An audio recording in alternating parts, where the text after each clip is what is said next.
The movie opens in the sterile, cold silence of a hospital radiology room. John Kramer sits motionless, staring blankly at his MRI results. The doctor's voice fades into the background, but the message is clear and devastating. His brain tumor is aggressive, inoperable, and terminal. He has mere months to live. As John sits in the waiting room, the crushing weight of his own mortality settles on his shoulders. He watches the people around him, lives wasting away, time slipping through their fingers. His gaze fixes on a hospital custodian who is casually stealing a watch and a ring from a comatose patient's locker. The disrespect enrages John. In an instant, John's mind drifts into a dark, violent fantasy. The hospital fades away, replaced by a terrifying mechanical trap. He imagines the thief strapped to a metal chair, his fingers wired to a pulling mechanism. Too long, industrial vacuum tubes are suctioned onto his eyes. A tape recorder clicks on, offering a choice: break your own fingers to stop the machine, or let the vacuum suck your eyes out of your skull. In the vision, the thief hesitates, and with a sickening pop, his sight is stolen forever. This brutal hallucination gives us a glimpse into the mind of the man known as Jigsaw Man, who demands appreciation for life. But reality snaps back. John is nothing. He simply walks out of the hospital, a dying man desperate for a miracle. Driven by desperation, John attends a cancer support group. It is a depressing circle of resignation until he spots a familiar face: Henry Kessler. Henry was supposed to be dead months ago, from stage 4 pancreatic cancer. Yet here he stands, looking healthy, vibrant, and full of life. Over coffee, Henry reveals a secret. He tells John about a Norwegian doctor named Dr. Finn Pedersen, who has developed an experimental cocktail of drugs and surgery that cures the incurable. Henry claims the medical industry silenced Pedersen, forcing his daughter, Cecilia, to operate in secret outside Mexico City. It sounds too good to be true, but to a dying man, it sounds like salvation. John contacts Cecilia, sends his medical scans, and receives the invitation he was praying for. He packs his bags for Mexico, unaware that he is not walking toward a cure, but into a trap that will reawaken the monster inside him. John arrives in Mexico and is taken to a secluded, beautiful villa bathed in golden sunlight. It looks nothing like a hospital. It looks like paradise. He is introduced to the medical team who will save his life. There is the charismatic and confident Dr. Cecilia Pedersen, who treats him with the warmth of a family member. There is Mateo, the handsome surgeon, Valentina, the anesthesiologist, and Gabriela, a timid and kind nurse who helps John settle in. The atmosphere is filled with hope. John even bonds with a young, local boy named Carlos, who plays soccer near the estate. John fixes the boy's bicycle, showing a rare, soft side of his humanity. For the first time in years, John Kramer allows himself to believe that he might actually live. The day of the surgery arrives. John is prepped, sedated, and wheeled into the operating room. Through his groggy vision, he sees the doctor scrubbing in, the bright lights overhead, and the scalpel approaching his scalp. He drifts into darkness. Hours later, he wakes up in his recovery bed. Cecilia smiles down at him, informing him that the operation was a complete success. The tumor has been removed. John is overwhelmed with gratitude. He feels lighter, reborn. He spends a few days recovering, soaking in the view, believing his life has been returned to him. Before leaving, he buys an expensive bottle of tequila as a thank you gift for Cecilia, a gesture of genuine appreciation. But then, the illusion shatters. John returns to the clinic to deliver the gift, but the door is unlocked. He walks in, and the silence is deafening.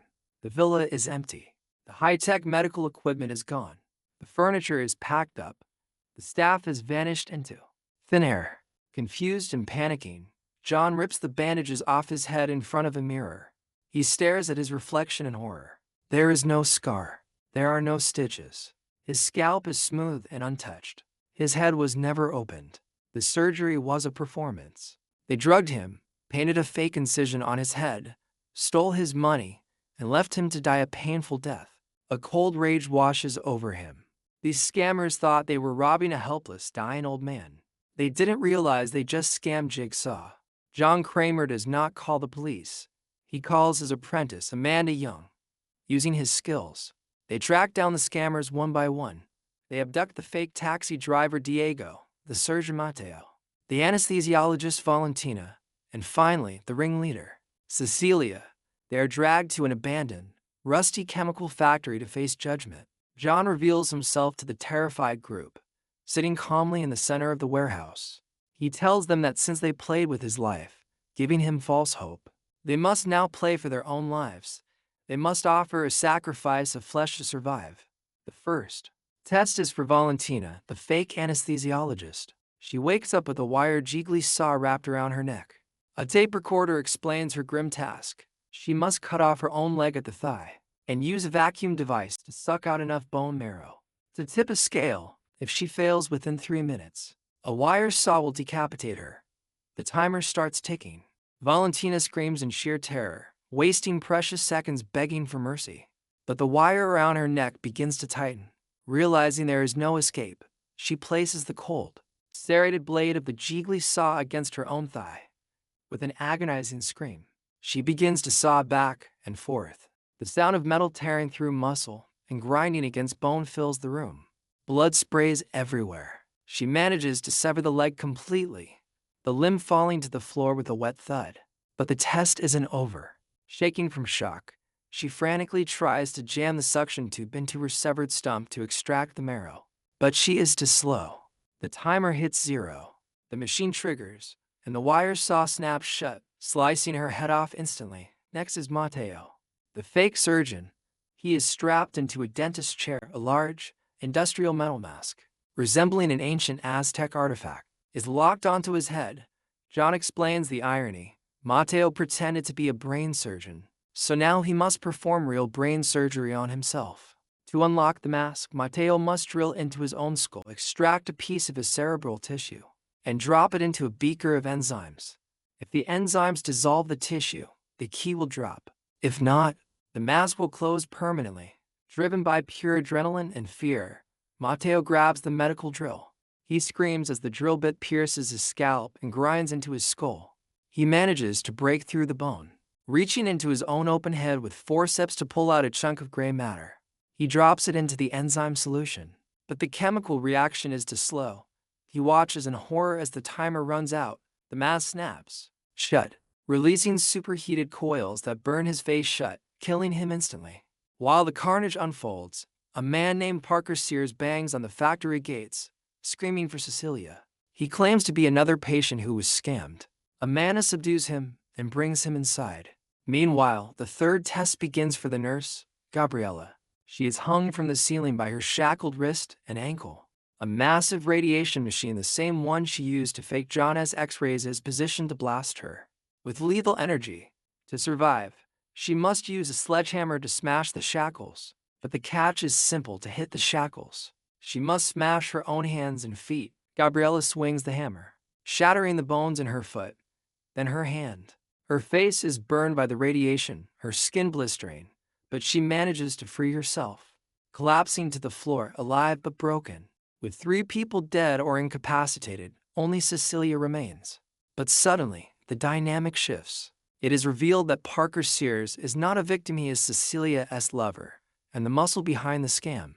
He manages to break free from his restraints, overpowers Amanda, and points a gun at John Kramer. The villains now have total control. Cecilia, furious and humiliated, shows her true colors. She walks over to the injured Gabriella, who survived her trap, and stomps on her neck, killing her instantly, calling her dead weight.